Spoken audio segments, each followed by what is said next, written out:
High school players across the country are taking a knee in solidarity with Colin Kaepernick to protest police brutality. So let's throw up a couple of images here. We have, this is Waggener High in Louisville. We can see some players. There's one player taking a knee right there. His coach said to ensure our young men can make a stand for social justice while at the same time not showing what is perceived as disrespect. So they are on the field. They're not. No players are sitting out, it seems.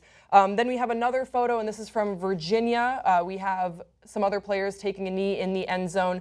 The coach from that school said, "Our school system has said we are of the belief we let our guys do what they believe in." He went on to say, "And so we didn't make an issue of it. And if they believe in a cause, that's fine. I stand behind what they believe in, but I'm going to do what I believe in."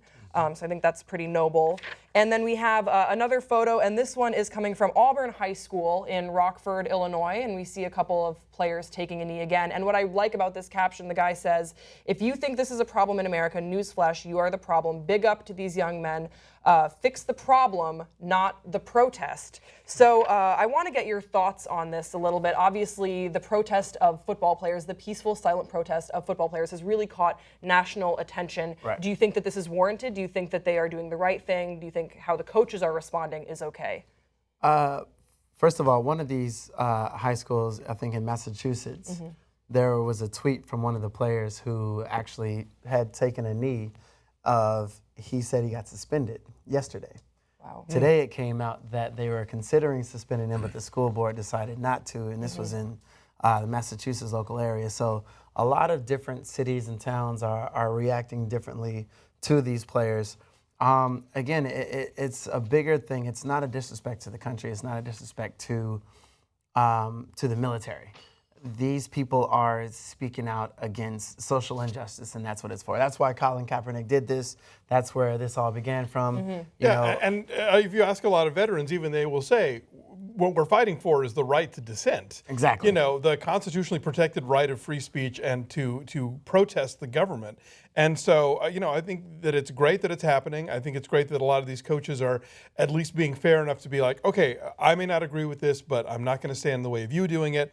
You know, I think the worst example of all this is Mackenzie High in Alabama, where the announcer basically told them to go stand by the fence and get shot, which is like, okay, that's no. And that's the problem and the tone of why these protests are even happening, because of sentiments like the announcer who, you know, Alonzo was just speaking about. And that's the big problem that always has been. So if this isn't a time to speak up, when is a good time? Yeah, people are already getting shot. That's why we're doing it in the first place. You know? So why do you think that football players specifically are really taking the brunt of this criticism from some people in the media, or just, you know, some people on Twitter and on Facebook? Why are we not seeing this sort of outcry in other sports? Well, because Colin Kaepernick was the first person in the professional arena to be able to do this. No baseball player has done it. Basketball season's not in yet, so, you know, now there's speculation on what's going to happen. And yesterday being, you know, the first day that the NFL was officially back, thank God, I was very happy for that. There was a huge undertone of, what's this team going to do? What's Russell Wilson going to do? What's the Seahawks going to do? The Seahawks all joined interlocked arms. I believe the Kansas City Chiefs may have done the same thing. Some players are raising up a fist. Some of the Dolphins took a knee, and I actually want to give a shout out to the owner of the team, Steve Ross, who basically came out in their defense and was very much supporting them in doing that, which is great because Kate Upton had a problem with it. Well, I was going to say, Kate Upton did have a problem. She went on Instagram to voice her opinion. She is dating, or maybe she is engaged to a baseball player. Justin Verlander, who is, and both of them have made it very clear that they intend, or at least he intends, to continue standing for the national anthem. Right. Although someone on Twitter did point out that Kate Upton's uncle is a congressman who 3 times voted down legislation that would have helped out 9/11 first responders. Oh. So suck it, Kate Upton. I did not. Well, I was going to say, you know, there was a lot of controversy yesterday in particular because it was 9/11 that people were saying, look, your protest